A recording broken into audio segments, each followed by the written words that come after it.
Tasks.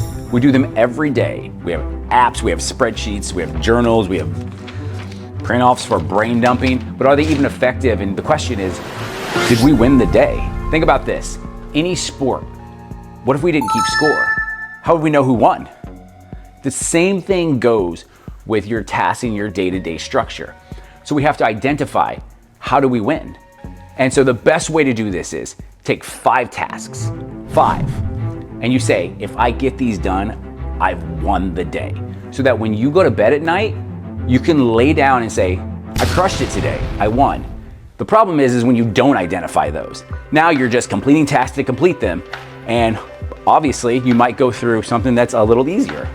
You might spend more time on something because it's a project that you really like and you want to complete it. But did that make you win the day? So ask yourself, what do I need to do today to win?